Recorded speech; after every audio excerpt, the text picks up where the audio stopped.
de Dieu, je vous bénis dans le nom de Jésus. Et je sais que le Seigneur Jésus-Christ est avec vous.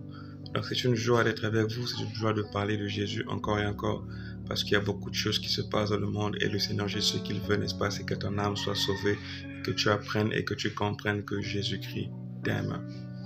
Donc je viens te dire que par rapport à toutes les situations qui se passent dans le monde et tout ce que tu es en train de traverser, l'inimitié, les gens qui ne t'aiment plus, qui ne veulent pas t'aider, la souffrance que tu endures, tu as l'impression que tout le monde t'a abandonné et que personne ne prête égard à ta souffrance, j'aimerais te dire que le Seigneur Jésus-Christ est là avec toi. Donc le Seigneur Jésus-Christ est là avec toi pour t'aider et le Seigneur Jésus veut que tu ailles de l'avant encore et encore. Tu ne dois pas être déçu, tu ne dois pas être traumatisé, tu ne dois pas te dire que la fin du monde, que pour toi c'est la fin du monde, que tu ne vas jamais réussir. Au contraire, tu dois savoir que ces moments difficiles-ci ont été déjà prophétisés par le Seigneur éternel. Ce sont des moments que Dieu avait déjà prophétisés. Et laisse-moi te dire que tu te trouves dans la prophétie de l'éternel. Toi, tu es la servante, tu es le serviteur de Dieu. Tu te trouves dans la prophétie de l'éternel et Jésus-Christ t'aime. Nous allons donc parcourir le livre de Michée à partir du verset 1. Le Michée chapitre 7 à partir du verset 1. Qu'est-ce que Jésus-Christ dit dans le livre de Michée chapitre 7, le verset 1? Il dit simplement « Malheur à moi, car je suis comme à la récolte des fruits, comme au grappillage.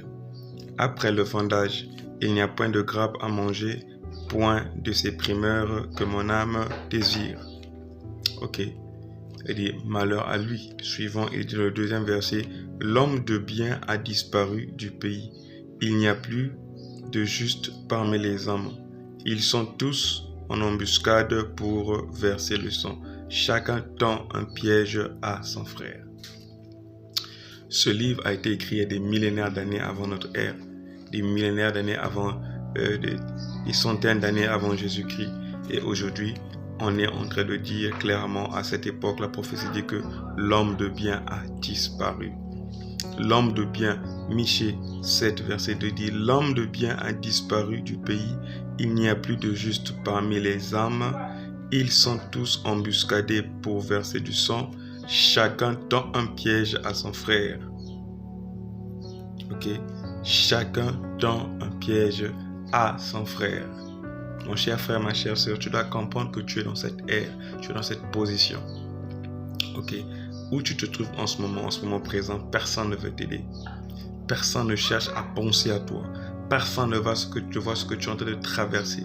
Pourquoi? Parce que l'homme de bien a disparu dans le pays. Actuellement parlant, les hommes se tournent vers leur propre intérêt. Et apparemment, on se dit que c'est naturel, c'est l'époque d'aujourd'hui, il faut faire de l'argent, il faut vivre pour sa famille, il faut, si bien qu'on éloigne la charité de nous. Or, la Bible dit que ce qui est important, c'est la charité. J'ai toujours donné ce témoignage dans lequel Jésus-Christ m'est apparu et Jésus-Christ m'a dit d'une voix audible que juste regarde par la fenêtre, que vois-tu? Il dit un ami, il me dit que ce que j'aime chez toi, c'est l'amour, continue à aimer. Donc la charité, c'est l'amour. Ce qui est important devant Dieu, c'est l'amour. Mais la Bible dit à l'époque de Michée que l'homme de bien a disparu. Écoutez, rien n'a changé de ce que nous traversons actuellement.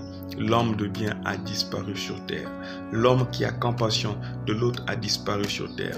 L'homme ne voit que ses intérêts. Et laissez-moi vous décortiquer cette prophétie. Je me tiens ici en tant que prophète de Dieu pour vous parler de la prophétie de Dieu et ce qui est en train de se passer actuellement. Voilà. Dans le livre donc de Michée chapitre 7, au verset 2, la parole de Dieu, le prophète de Dieu, parle de la part de Dieu et dit que l'homme de bien a disparu. Ils se tendent tous en embuscade pour verser du sang. Voyez-vous, aujourd'hui les gens ont tendance à aimer de vouloir verser le sang. C'est verser le sang qui les importe. Spirituellement, physiquement, c'est verser le sang, faire des sacrifices pour avoir un poste quelque part. Verser le sang, c'est verser le sang qui intéresse. On est prêt à vouloir verser le sang.